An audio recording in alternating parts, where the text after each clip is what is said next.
सोचिए, एक बिल्कुल सीधी साधी लगने वाली कहानी कैसे एक ऐसे खौफनाक मोड़ पर पहुंच सकती है जहां से वापस आना ही नामुमकिन हो। आज हम एक आधुनिक लोक कथा की परतों को खोलकर इसी को समझेंगे। और ये जो एक लाइन है ना, बस यही पूरी कहानी की नींव है। ये उस थीम को सेट करती है जिसके चारों ओर सारा डर बुना जाएगा। एक ऐसा बदला जो सदियों तक चलता है और कभी खत्म नहीं होता। तो देखिए, किसी भी डरावनी कहानी की शुरुआत के लिए एक किरदार चाहिए होता है जो थोड़ा मजबूर हो, थोड़ा लाचार। हमारी कहानी भी एक ऐसे ही नौजवान से शुरू होती है जो हालात का मारा है। यहाँ एंट्री होती है नवीन की। एक ऐसा नौजवान जो कह सकते हैं कि हर तरफ से फंसा हुआ है। नौकरी है नहीं, पैसे की तंगी है, और ऊपर से अपने गांव फिरकी से दूर एक अनजान धुंधले पहाड़ी रास्ते पर वो खो चुका है। ऐसी हालत में वो मदद के लिए कुछ भी कर सकता है।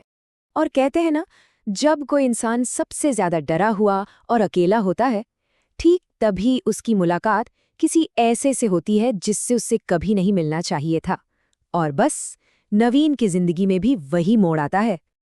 अब यहाँ सीन में आते हैं एक बाबा जो एक बड़े से पीपल के पेड़ के नीचे बैठे हैं। और ये जो बाबा का किरदार है ना, ये बड़ा ही रहस्यमयी है। वो एक गाइड की तरह तो लगते हैं, पर उनके इरादे क्या हैं, ये कहानी का पहला बड़ा सवाल है। वो नवीन को कुछ खास हिदायतें देते हैं। सिर्फ 3 सिंपल से नियम। पहला, नहर के साथ वाले रास्ते पर चलना। दूसरा, रास्ते में कहीं भी रुकना नहीं। और तीसरा, और सबसे जरूरी, पीछे मुड़कर बिल्कुल मत देखना। और पता है, यही 3 नियम किसी भी हॉरर स्टोरी का बेस होते हैं। ये दिमाग में एक डर पैदा कर देते हैं कि अगर नियम तोड़ा तो क्या होगा। लेकिन एक मिनट, ये बाबा थे कौन? और नवीन के वहां से निकलते ही वो दोबारा कैसे प्रकट हो गए? कहानी इसका कोई सीधा जवाब नहीं देती, और यही चीज डर को और बढ़ा देती है।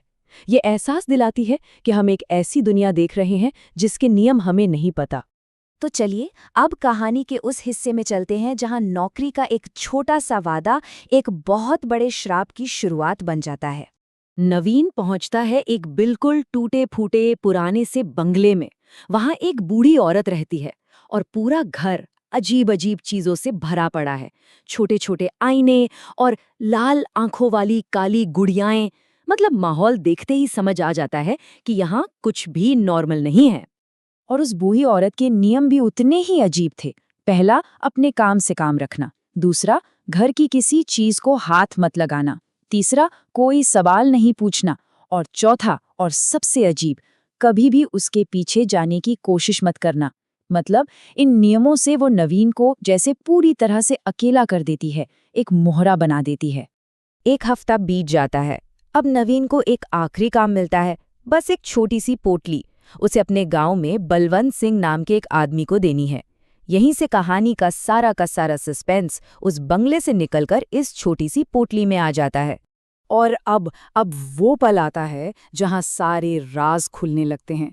अब तक जो पहेली के छोटे छोटे टुकड़े बिखरे हुए थे, वो जुड़कर एक बहुत ही भयानक तस्वीर बनाते हैं। जैसे ही नवीन वो पोटली बलवंत सिंह को देता है, उसका रिएक्शन देखने वाला होता है। वो चिल्लाता है, इसे वापस ले जाओ जिसने भी इसे दिया है, और फिर कभी यहाँ अपनी शक्ल मत दिखाना। उसकी आवाज में गुस्सा नहीं था, खौफ था। और यही डर इस बात का पहला पक्का इशारा था कि उस पोटली में कुछ बहुत ही भयानक कैद है। अगली सुबह एक बहुत ही खौफनाक खबर आती है। बलवंत सिंह और उसकी पत्नी की मौत हो चुकी है। और कैसे? उनका कमरा अंदर से बंद था, और उनके शरीर गुड़ियों की तरह अजीब तरह से मुड़े हुए थे। मौत का ये तरीका हर लॉजिक से परे था, और इसका सीधा कनेक्शन उस बंगले में रखी काली गुड़ियों से था। तो आखिर ये हो क्या रहा है? इसे समझने के लिए हमें कहानी के मेन किरदार को समझना होगा, यानी डायन। दक्षिण एशियाई लोक कथाओं में डायन एक बहुत ही शक्तिशाली और अक्सर बदला लेने वाली अलौकिक शक्ति होती है, और कहा जाता है कि उसकी सारी ताकत उसकी लंबी चोटी में होती है। यही उसकी ताकत है, और यही उसकी सबसे बड़ी कमजोरी भी। तो अब जरा 50 साल पुरानी इस रंजिश की कहानी को समझिए। 50 साल पहले एक बहुत शक्तिशाली तांत्रिक था। उसने एक स्थानीय डायन को वश में किया। कैसे? उसकी चोटी काटकर और जलाकर, और उसे उसी के बंगले में कैद कर दिया। फिर पिछले हफ्ते उसी डायन ने एक बूढ़ी औरत का रूप लेकर नवीन को नौकरी दी और कल उसी नवीन के हाथों एक शापित पोटली भेजकर अपना बदला पूरा कर लिया। और आज वो तांत्रिक मर चुका है। और यही सबसे बड़ा और सबसे भयानक सच सामने आता है। वो बूढ़ी औरत ही वो डायन थी और बलवंत सिंह वो कोई और नहीं बल्कि वही तांत्रिक था जिसने उसे 50 साल पहले कैद किया था। मतलब नवीन तो कभी कोई मजदूर था ही नहीं, वो तो बस एक जरिया था इस 50 साल पुराने अलौकिक बदले को पूरा करने का, एक अनजाना मोहरा। तो तांत्रिक मर गया, डायन का बदला पूरा हो गया। शायद कहानी यहीं खत्म हो जानी चाहिए थी, है ना? नहीं, क्योंकि इस तरह का श्राप कभी एक मौत पर नहीं रुकता। इसे जिंदा रहने के लिए हमेशा एक नए शिकार की, एक नए शरीर की जरूरत होती है। नवीन जब घर लौटता है तो उसे अपनी पत्नी उर्वशी की लाश मिलती है और मौत का तरीका बिल्कुल वही, फांसी पर लटकी हुई और शरीर ठीक उसी तरह मुड़ा हुआ जैसे बलवंत सिंह और उसकी पत्नी का था।